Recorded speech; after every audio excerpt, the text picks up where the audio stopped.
Super star Rajinikanth அவர்கள் இத்தனை வருஷமா இந்த தமிழ் சினிமாவில் இருந்துட்டு இருக்காரு. 50 ஆண்டுகளை தாண்டி அவர் இந்த தமிழ் சினிமாவில் மிகப்பெரிய ஒரு சாதனையுமே சரி செஞ்சிருக்காரு. ஸோ இந்த நிலையில அவர் ரீசெண்டாக செஞ்ச சில படங்கள்லாம் இருக்கு பார்த்தீங்களா, அதில் ஒரு சில சிக்கலுமே ஏற்பட்டிருக்கு. முக்கியமாக பார்த்தீங்கன்னா சந்திரமுகிங்கிற திரைப்படத்திற்கு ரஜினிகாந்த் அவர்களுடைய அந்த ஒரு ஹீரோயிசம் எவ்வளோ முக்கியமோ அதே அளவுக்கு நம்ம காமெடியன் அவர்களான நம்ம வடிவேலு அவர்களுடைய அந்த ஒரு காமெடிஸுமே சரி மிகப்பெரிய ஒரு ஹிட் ஆச்சு. ஒரு மிகப்பெரிய ஒரு முக்கியமான கதாபாத்திரமாக அவர் அமைஞ்சிருந்தாருங்க.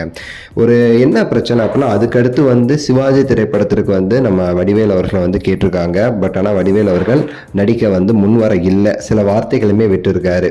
வடிவேல் அவர்கள் என்னதான் படத்தில் நம்ம எல்லாருக்கும் பிடிச்சாலும் அவர் ரியாலிட்டியில் கொஞ்சம் கராரான மனுஷன் அப்படிங்கிறது நம்ம எல்லாருக்குமே தெரியும். அவருடைய உண்மை முகம் நமக்கு தெரிஞ்சிருக்குன்னா தலைவருக்கு தெரியாமல் இருக்குமா? அவருக்குமே சரி நல்லா தெரியும்.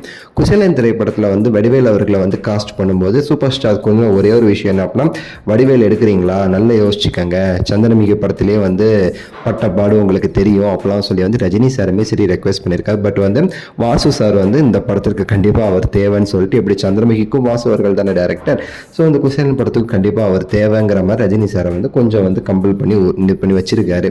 பட் ஆனால் குசேலன் படத்துலையும் வடிவேல் அவர்கள் செஞ்ச கூத்துங்கிறது ரஜினி சாருடைய காதுகளுக்கு போயிருக்கிறதா தகவல் இப்போ வருது.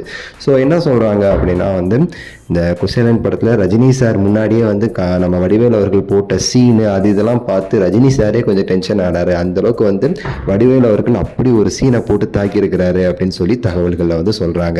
ஸோ இதை பார்த்து ரஜினி சார் இனிமே என்னோட படத்தில் எதுலையுமே சரி வடிவேலை நான் நடிக்க வைக்க மாட்டேன் அப்படிங்கிற மாதிரி அவருடைய மேனேஜர்ஸ் கிட்ட சொன்னதாக தகவல்கள் வெளியே இருக்கு.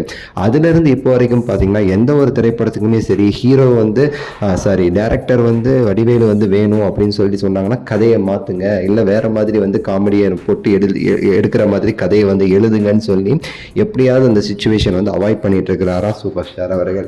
ஸோ இந்த மாதிரி வடிவேலு பேரை கேட்டாலும் ரஜினி சாருக்கு இந்த மாதிரி சில கோபங்கள் இருக்கிறதா சொல்றாங்க. முக்கியமான விஷயம் அப்படின்னு சொல்லி பார்க்கும்போது என்ன அப்படின்னா, வடிவேலு அவர்களை ரஜினிகாந்த் அவர்களுக்கு ரொம்ப பிடிக்குமாமா. பட் ஆனால் அவருடைய இந்த சில கேரக்டர்ஸ் தான் பிடிக்காதாமா. ஆனால் நேரில் வடிவேலு அவர்களை பார்த்தா எப்பவுமே ரஜினிகாந்த் அவர்கள் பாசமாக தான் பழகுறாரு, படத்துல தான் சேர்க்க மாட்டேங்கிறாரு அப்படின்னு சரி சொல்றாங்க. உங்களோட கருத்தை சொல்லுங்க. அடுத்த வீடியோவில் சந்திக்கின்றேன். நன்றி, வணக்கம், மகிழ்ச்சி.